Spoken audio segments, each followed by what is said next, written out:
अग्रिकोली style अंडा curry recipe. Hello friends, तर हे आहेत सर्व इन्ग्रेडियंट जे आजच्या रेसिपीसाठी आपल्याला लागणार आहेत। आणि हां, आजची रेसिपी मी नाही बनवणार आहे, आमच्या घरातली छोटी शेफ बनवणार आहे, म्हणजे मनू बनवणार आहे।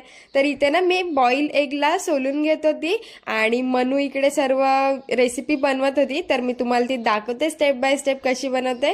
तर तिने पहिले खडे मसाले टाकले ऑइलमध्ये, त्याच्यानंतर कांदा शिजवून घेतला आणि कांदा शिजल्यानंतर टोमॅटो टाकला आणि टोमॅटो शिजल्यानंतर थोडासा पाणी टाकलं तो मसाला पूर्ण ग्रेव्ही होण्यासाठी। त्याच्यानंतर तिने सर्व मसाले ॲड केले आणि इथे ना ती चिंचेचा पाणी टाकला। नंतर सर्व शिजल्यानंतर तिने बॉईल एग टाकले, थोडंसं मीठ टाकला आणि थोडंसं पाणी टाकला आणि एवढ्या प्रेमाने बनवत होती ना ती। आमची खूप मस्ती चालली होती। ती खूप छोटी आहे पण एवढं टेस्टी जेवण बनवते। आणि नंतर आम्ही टेस्ट करून बघितलं,